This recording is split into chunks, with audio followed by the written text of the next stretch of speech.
Good morning. Good morning. Well, good afternoon, I should say. Um, See if we can get into one of these puppy drafts. For some reason, I'm having location errors every time that I try, so I'm most likely going to have to try to log in from my phone yet again. Uh, let's see here.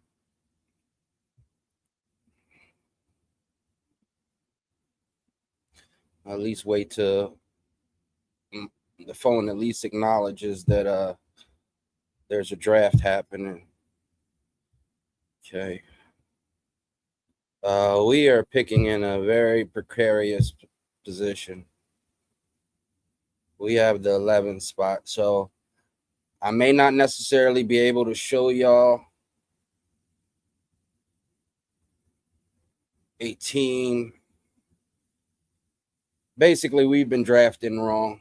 Most of us, I shall say. I put myself into that category of drafting the wrong teams, the wrong builds. Uh, there's two builds that you should actually be going with, in my humble opinion.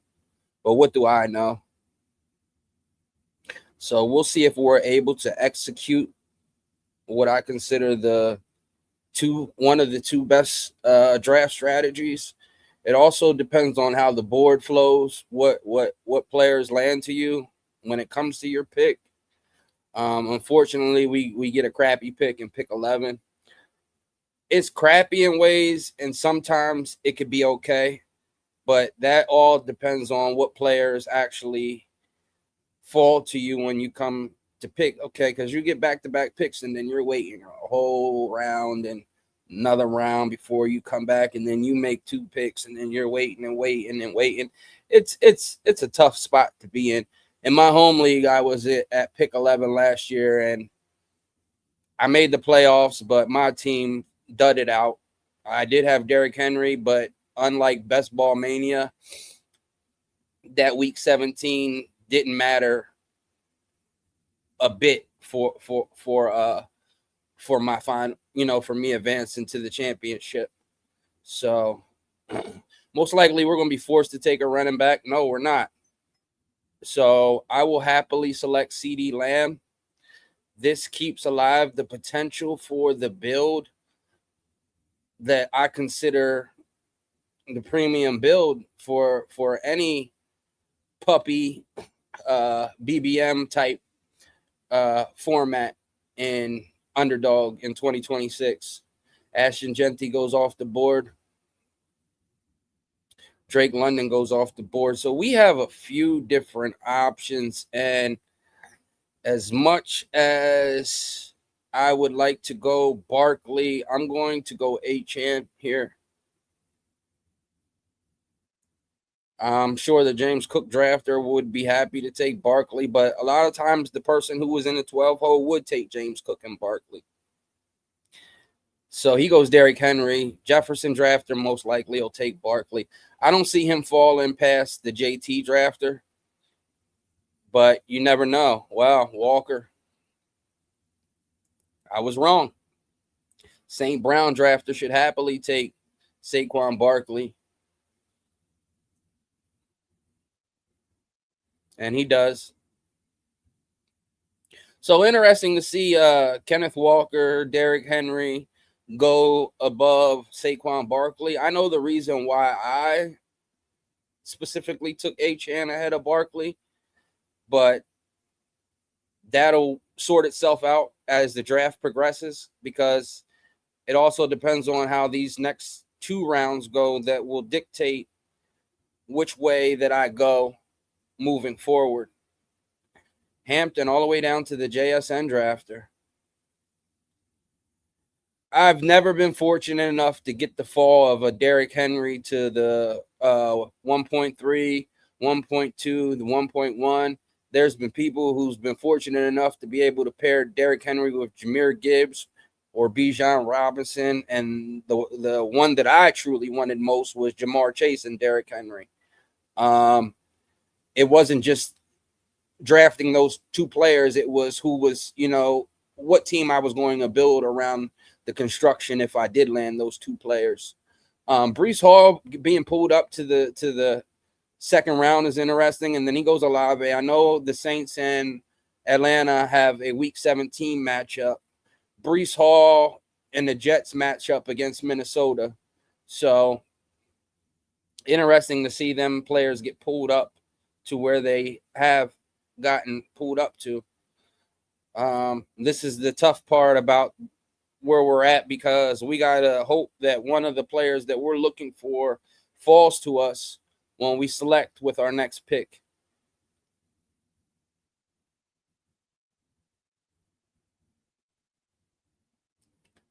Smith goes off the board.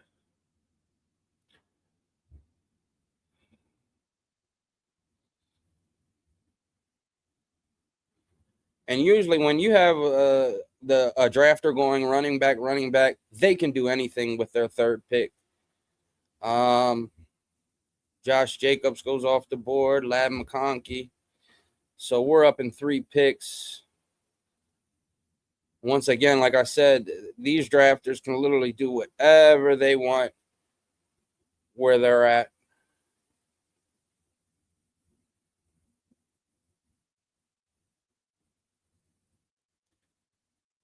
McBride falls.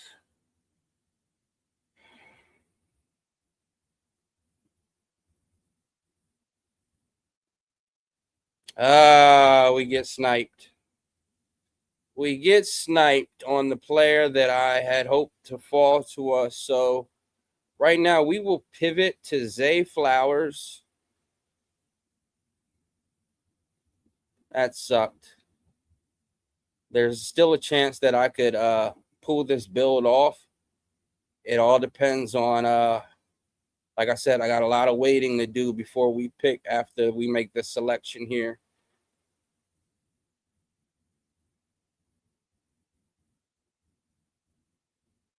What does this drafter do? He's went Genty, London, and Kyron so far. Oh, man, we are just getting sniped all day today. Oh, man. I don't want ETN. I'm going to have to go Tetaroa. So we got sniped on the 2 players that I hoped that I would have been able to land, which was Josh Allen and Malik Neighbors in the 4th round. No matter what, even if we landed Allen per se, we wouldn't have got Neighbors. And obviously vice versa. We would have had to take Neighbors where we took Flowers. But me taking Flowers kind of tried to set me up for potentially Lamar Jackson falling back to us when we make the selection again.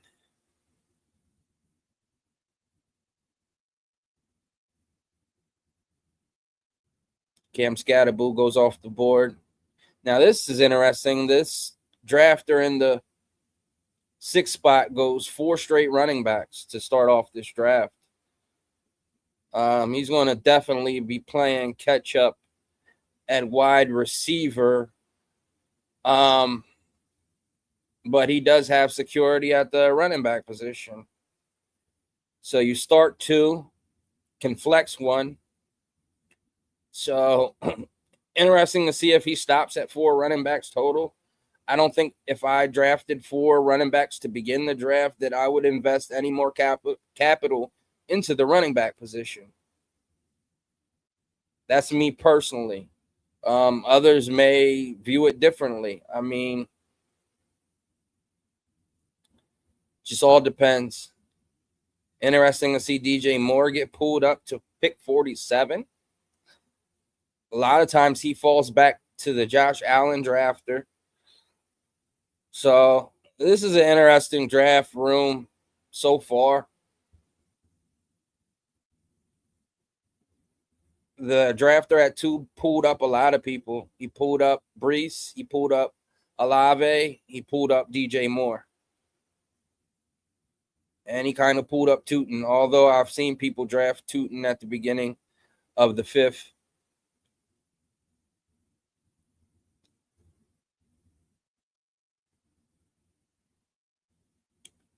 The drafter in the 3 spot, although they did pull Swift up, it's not a bad start depending on what the Higgins drafter does at the QB position. He also does have Patrick Mahomes later to stack with Rashee Rice.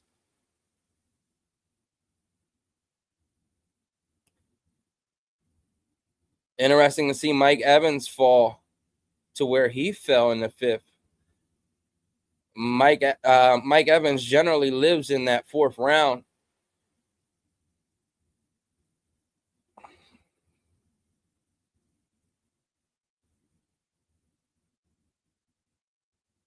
Colston Loveland falls. Yeah, there's been a lot of falls with these players being pulled up. We're not going to mess around. We're going to go ahead and get our quarterback in Lamar. Although there were some other players still remaining that I would have liked to take, I am not passing on a quarterback that's going to, be my primary stack with my wide receiver. So before we get too far behind at the running back position, we are going to go ahead and select Jadarian Price, who does have a Week 17 game against Carolina, being that we already drafted Teteroa McMillan. So far, we have Lamar at quarterback, Achane and Jadarian Price at running back. At wide receiver, we have CeeDee Lamb, Zay Flowers, and Teteroa McMillan. We have Flowers stacked with Lamar Jackson. Okay, so Lamar is the first piece of this cookie to crumble.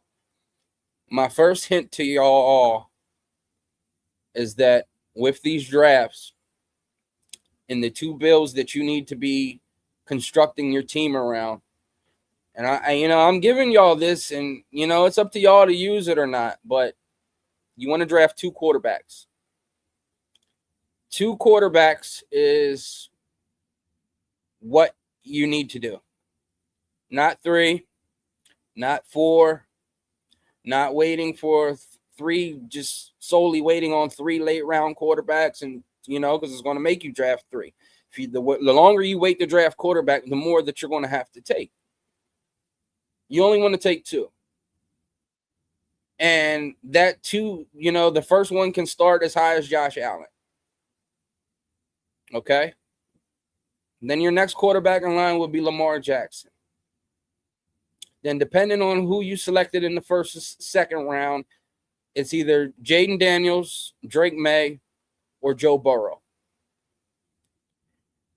The weakest of the 2, in my opinion, that would still fall in this range as your first quarterback. It's Caleb Williams and Jalen Hurts. But once again, it's all dependent on where you drafted.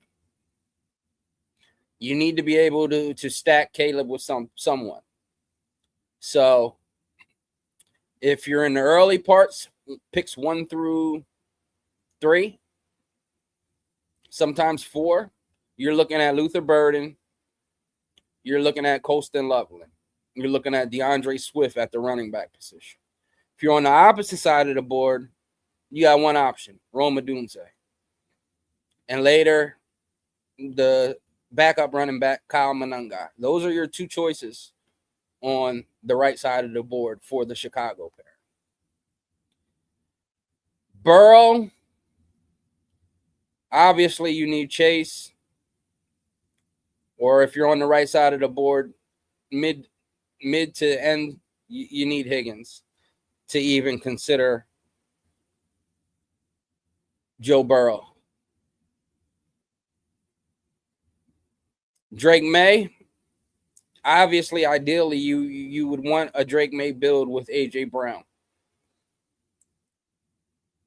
So that means that you spent your second round pick potentially on A.J. Brown, anywhere from picks 5, 6, 7, 8, and I guess 9. So that's going to be your anchor at quarterback. We're up in 1 pick. We have 0 Chicago players.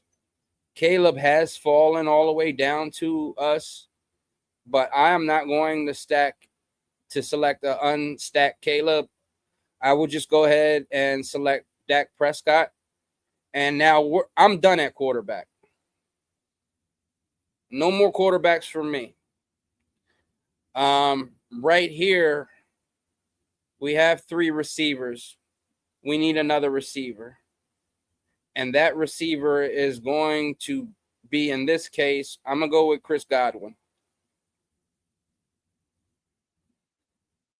So now we have 4 receivers through our first 10 picks. We haven't even gotten to our 10th pick, but we have 4 receivers. We have 2 running backs, and we have 2 quarterbacks. We have Lamar Jackson stacked with Zay Flowers. We have Dak Prescott stacked with CeeDee Lamb. Now, the person who did scoop up the fall on Caleb doesn't have any Bears. So he just took the ADP faller in Caleb.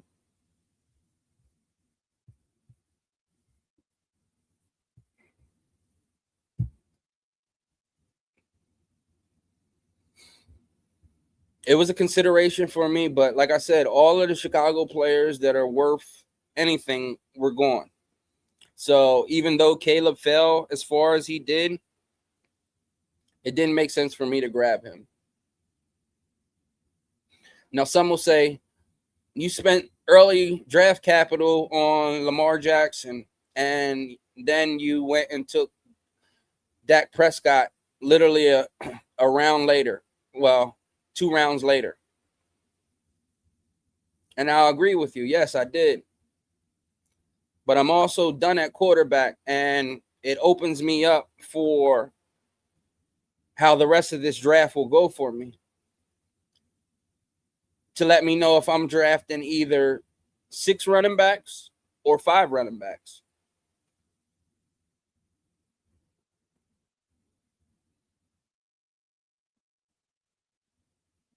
Now, my first Easter egg to you was 2 quarterbacks.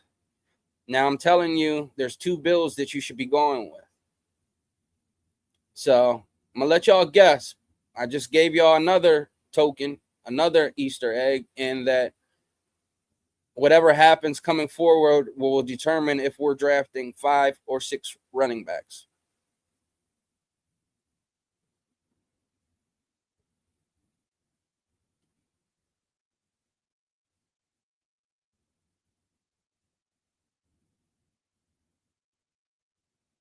Kyle Monangai finally goes off the board. He would have been a possible consideration where we took Chris Godwin.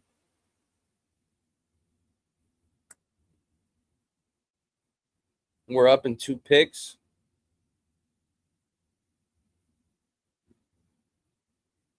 Michael Wilson goes off the board, and Bo Nix. So where we sit, most people say, oh, man, maybe you should take the wide receiver in Xavier Worthy. No, what I'm going to do is I'm going to secure my first tight end right here. There's no guarantee that a tight end that I will like will fall back to me when I pick again at 131 in the 11th. So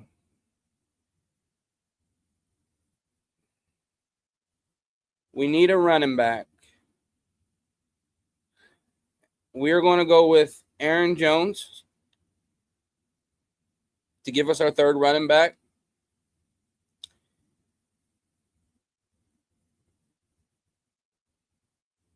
I could have took Kenny Gainwell. I could have took Rachaad White. The reason I took Aaron Jones is because it builds up to decide how many tight ends we're going to take as well. So as of now, we have 3 running backs. We have 4 receivers. All 4 of those receivers were drafted before round 10. We have our first tight end in Harold Fannin. At quarterback, we have Lamar Jackson stacked with Flowers and Dak Prescott stacked with CeeDee Lamb.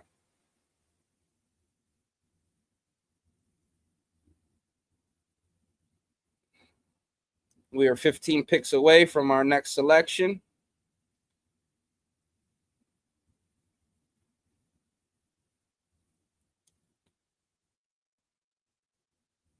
Jordan Love finally goes off the board. He does at least have Christian Watson to give him the stack with Jordan Love. He has Stafford stacked with Puka Nacua.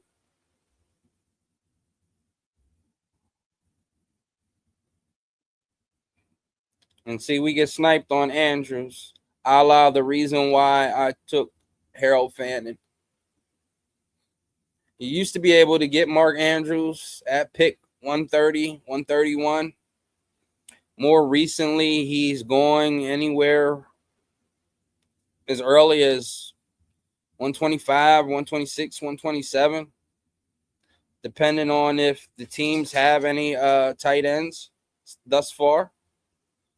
So there's no guarantee that you'll get him, coming back.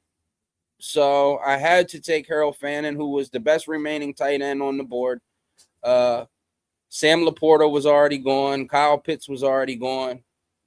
George Kittle, I don't want him as my first tight end. Coming off an Achilles tear, regardless of how optimistic people have been, I do not want him as my first tight end.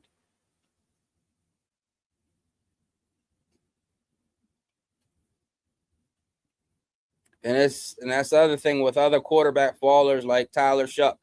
He's fallen. But we don't have any Saints.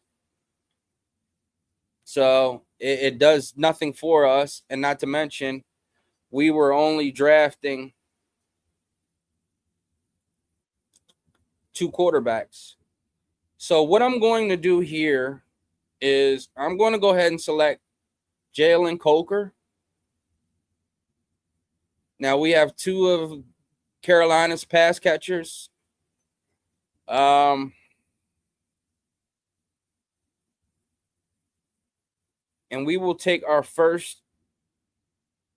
We're going to take Omar Cooper Jr.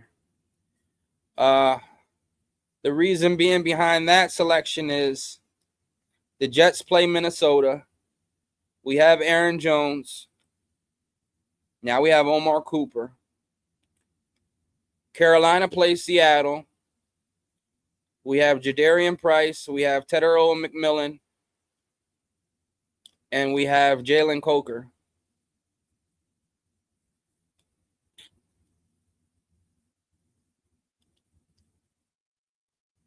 So that was the premise behind that.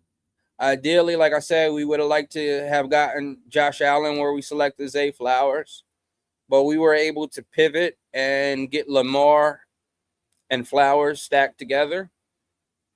Where we selected Tetairoa McMillan, we would have liked to get Neighbors because Lamb and Dallas play the Giants week 17. The only other way to have gotten that would have been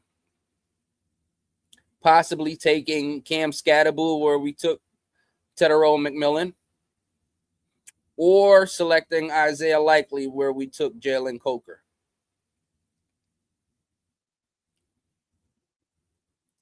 The only tight end that I would have considered with the quarterbacks that I had there would have been Jake Ferguson and or Mark Andrews.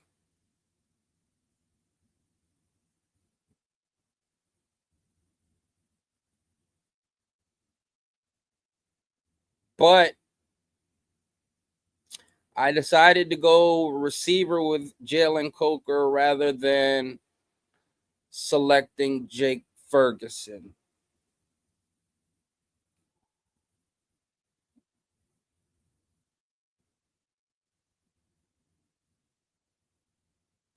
Could that be an error on my part? Possibly. Because I was forgetting about the fact that I did have Dak. So Ferguson might have been ideal over Coker. But then again, you need to start 3 receivers and potentially can flex 1. So that's 4 receivers total. We did get 4 receivers within our first 10 picks in CeeDee Lamb, Flowers, Tetero, McMillan, and Godwin. But receivers with guaranteed opportunities start to begin to be a toss up the further you get away. And in my opinion, you don't want to get too far behind at wide receiver. I know Josh McDaniels. Mike McDaniels is no longer with Miami, but I still like the prospects for Devon Achane. Now we get sniped on 2 of the running backs we would have liked. I'm not going to allow myself to get sniped. You know what? No, I'm going to go ahead and select the receiver that I like most. This person does have 2 tight ends. I don't see him taking his third. He does, but he doesn't take the one that I wanted. So that's okay. And I definitely don't see him going 4 tight ends. Now, Bryce Young is there, but we can't take a third quarterback. So I'm going to select Kenyon Sadiq.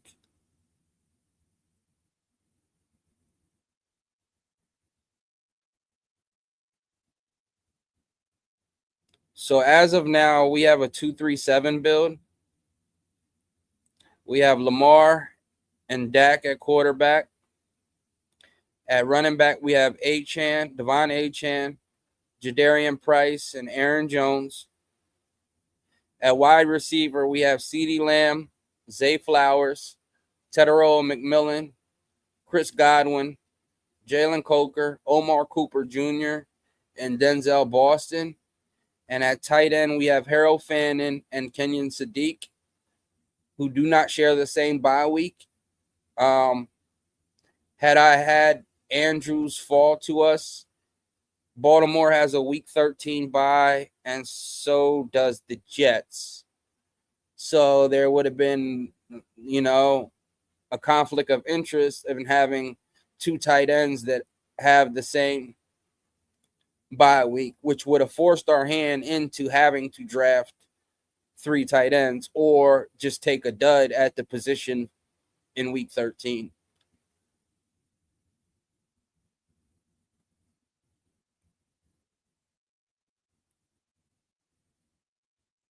So obviously you see we're done at quarterback. We have 7 wide receivers, 3 running backs. And we have 2 tight ends.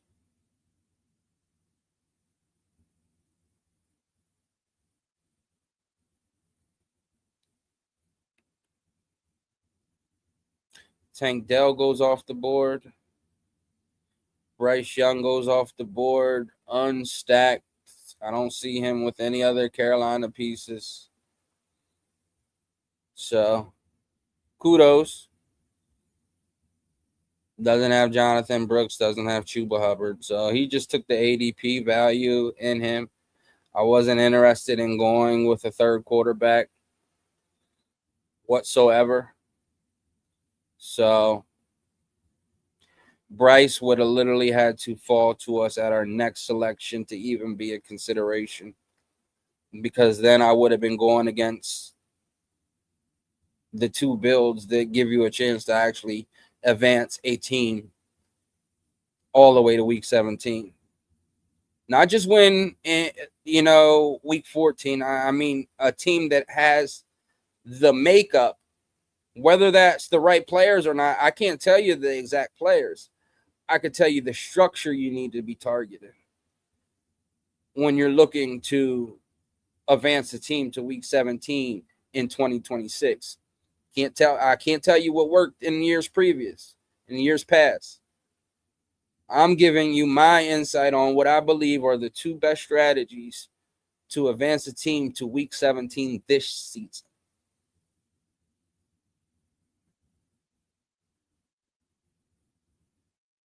And I'm trying to let this picture paint itself by the selections that you see that I've made so far. Where I'm trying to catch up on, back up at, and the players that I'm looking for to quote unquote fill out this team. We're up in one pick. Interesting. My best player available is Jerry Jeudy.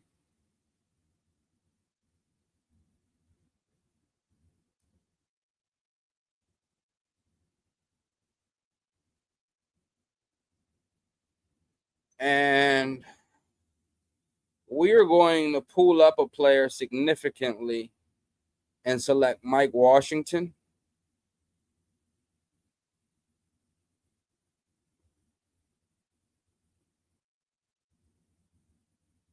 And lo and behold, my other RB target that I was hoping that would have came back to us when we selected again at 203 went off the board literally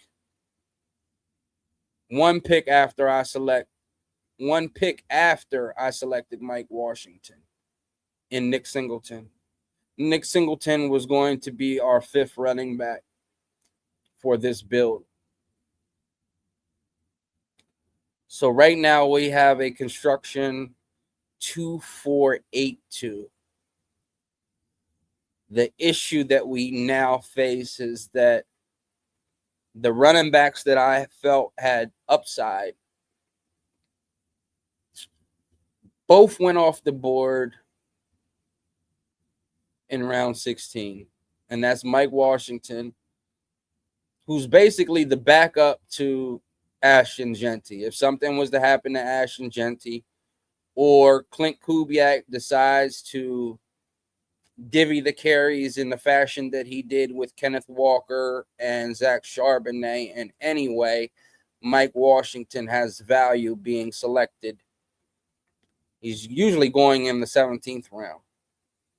And I actually like Nick Singleton over Mike Washington, but because I was playing the ADP game, I expected Nick Singleton to still be available when we selected again at pick 203. So that didn't work out in our favor.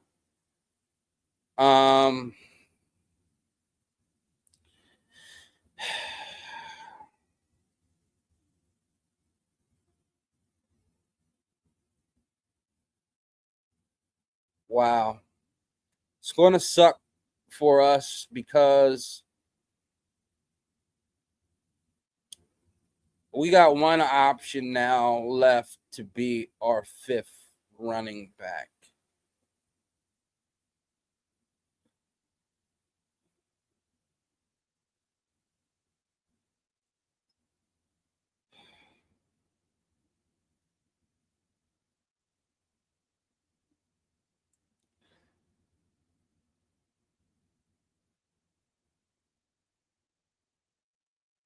And I wasn't even able to construct the team that I sought to.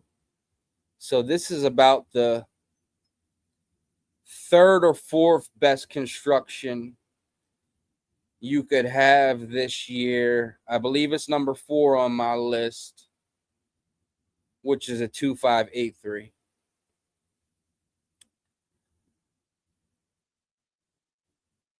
Now, we didn't hit any of our 2 builds that are the best builds. The number 1 best build in Best Ball Mania in the puppy format, in the pug, the poodle, anything like that. Number 1, 2, 6, 7, 3. Number 1, the golden goose. In a close second, to no one's surprise, 2, 5, 2 is your second best build to advance a team to week 17 in 2026. I repeat, number 1, 2, 6, 7, 3. Your number 1 build in 2026. Your number 2 build, 2, 5, 9, 2. Our build was a 2583. Number 4. Number 3, if I can just look at my notes, 2682. Number 3. Number 1, 2673. Number 2, 2592. Number 3, 2682. Number 4, which is the build that we ended up being stuck with, 2583. So there's my, giving y'all a cheat sheet and what y'all should be doing for the rest of the season, your draft season, and any bullets that you have remaining for your team. Obviously, we didn't have the highest scoring team with only having 2 quarterbacks, but we had the second highest projected team.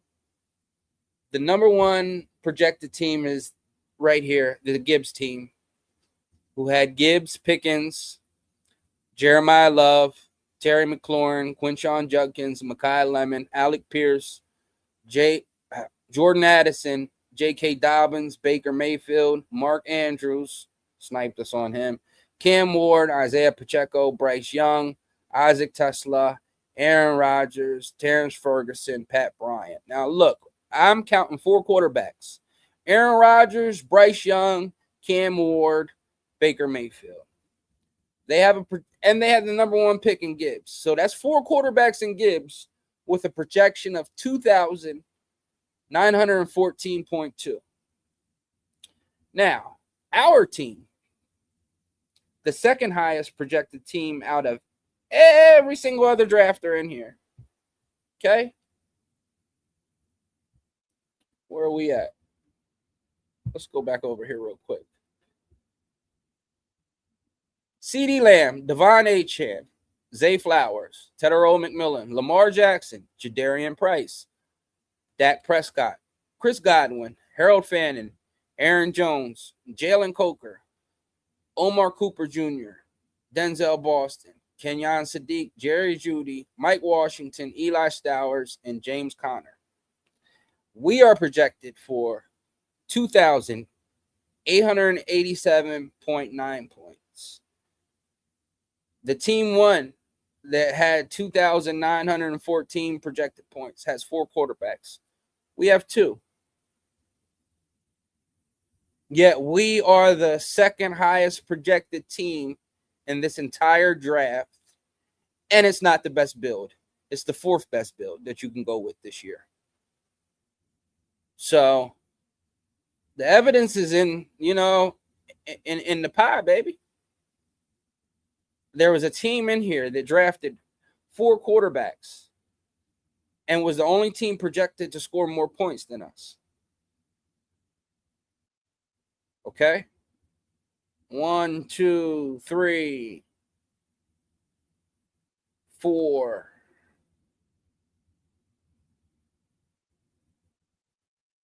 5 of the 12 teams at least had 3 quarterbacks.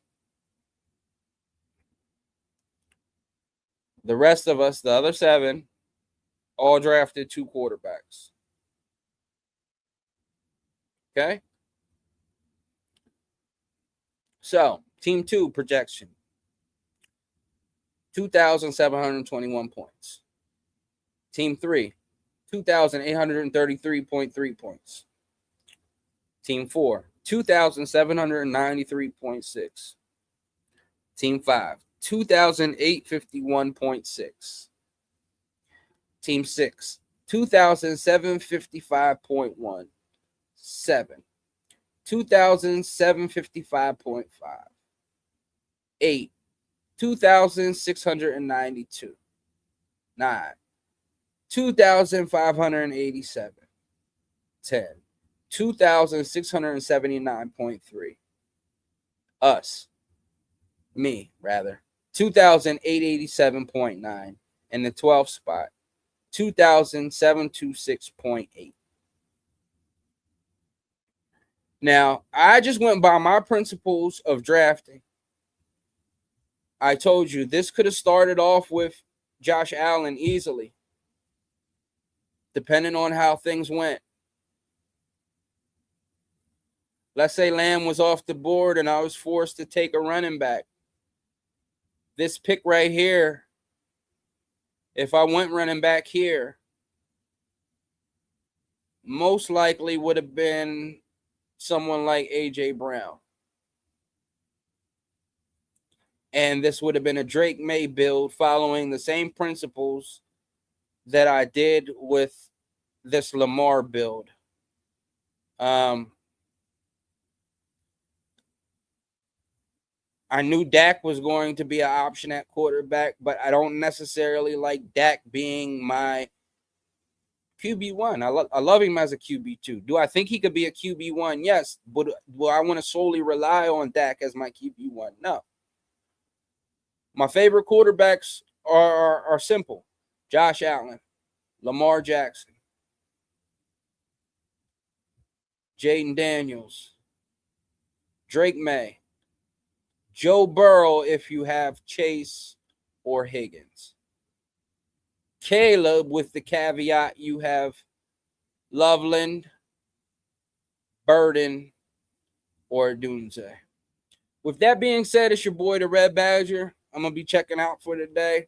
Hopefully, I'll be able to implement, the strategy that will win you will at least get you to week 17 and give you a chance. And it's those two bills that I mentioned in this at the end of this draft. I hope y'all pay attention. I hope your drafts are successful. Once again, the two bills that you need in 2026, 2, 6, 7, 3. 2, 5, 9, 2. Enjoy, everyone.